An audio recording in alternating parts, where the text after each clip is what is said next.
A blessed evening to everyone, and also to our fellow worshipers in other parts of the world joining us through this live streaming. In the past week already, we have been reading from the letter of Paul to the Romans, one of the most beautiful, solid, full of doctrine letter of Paul. And one of the main concern of this letter is to present what would be the image, the meaning of being saved by Jesus Christ. And what does this implies? How one is saved by Jesus Christ, etc. And we've been seeing this important letter, reading from this important letter of Paul. And today, for example, tries to present to us the issue of suffering in the midst of being saved already by Jesus Christ. So, this life of God that we have received, and then suffering, what would be the meaning and what would be the relationship of this? Now, the new life given by the Spirit and that of the experience of suffering. And first of all, we see the argument or the presentation here of Paul is that he tries to use the image also of creation as an image, as a proof of to illustrate his point. Here Paul presents suffering in this life has a counterpart in the incomparable glory that awaits those who share in suffering. The first assurance for this situation is taken by Paul from the state of creation, the physical creation. Paul looks at the state of God's creation, the world at the present time, and sees the sufferings that the world endures. When Paul speaks here of the present age, he was referring to the period between the death and resurrection of Christ and His second coming. And he sees here creation is still in bondage to corruption, to decay, to death. And from this, St. Paul draws a comparison with the status of Christians who are still alive. So if creation, he said, is in bondage, it shares the lot of humanity,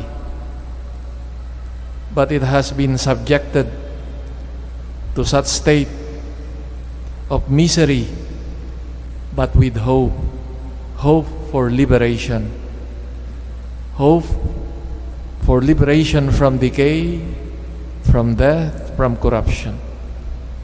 So, Christians, therefore, who share this suffering are weighed down by trials of earthly life, eagerly awaits the redemption of the body and the liberation of such conditions. This is the glorious destiny to which the saved follower of Christ, the Christian, is called. that life of fullness. Now, one of the bases of such view of Paul, according to the experts of the Bible, is that he took this image, the experience, or from the story of creation, Genesis chapter 3 and chapter 5, where the earth was cursed because of Adam's transgressions.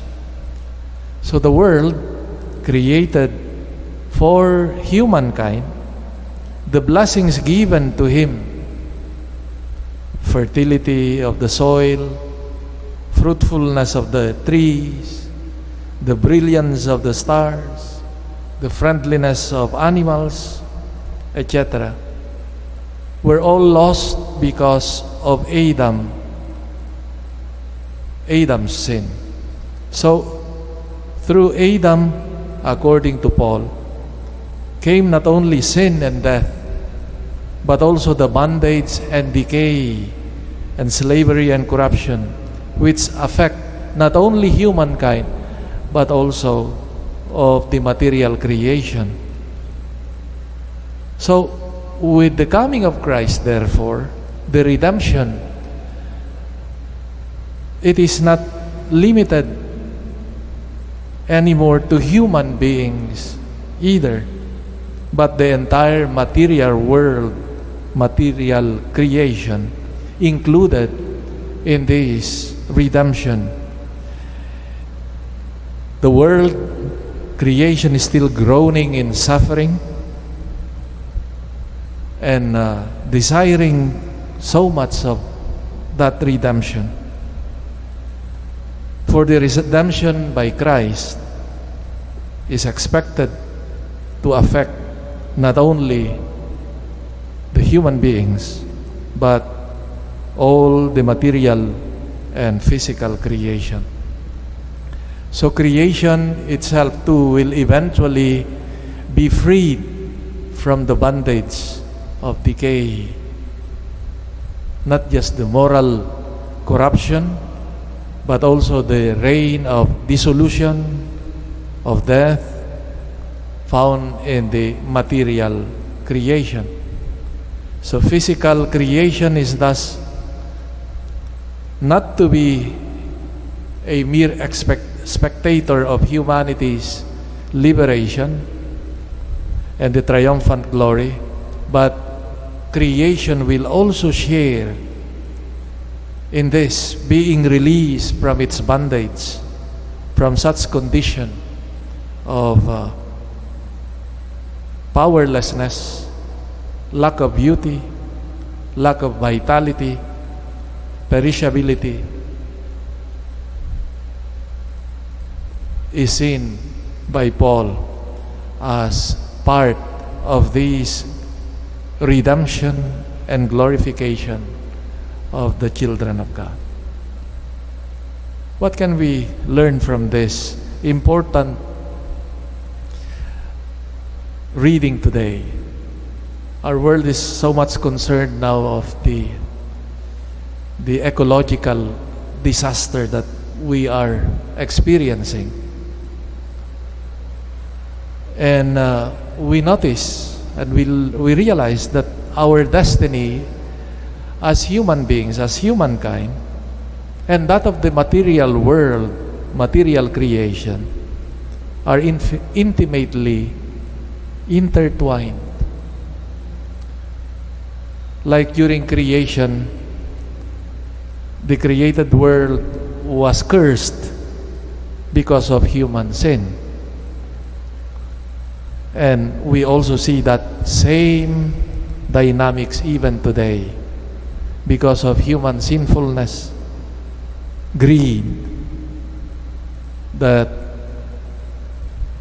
we put our world, our common home, into jeopardy. This has been emphasized by Pope Francis in his teachings on creation, our respect and love for creation.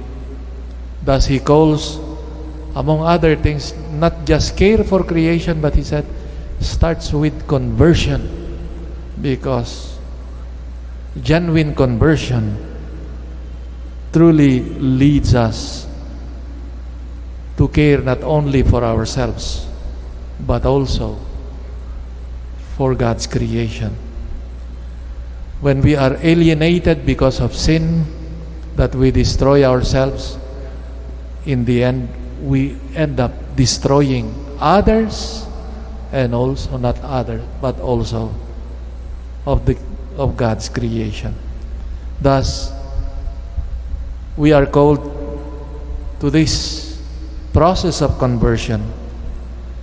For a truly Christian believer converted to the Lord becomes a blessing to others, a blessing to himself or to herself, and a blessing also to creation. As we share this Eucharist, the gift of Jesus, of himself for our redemption, we ask that we may be led to a greater conversion, to become better members of this earth and work for the betterment of our world, for it reflects our own love for God and for others. Amen.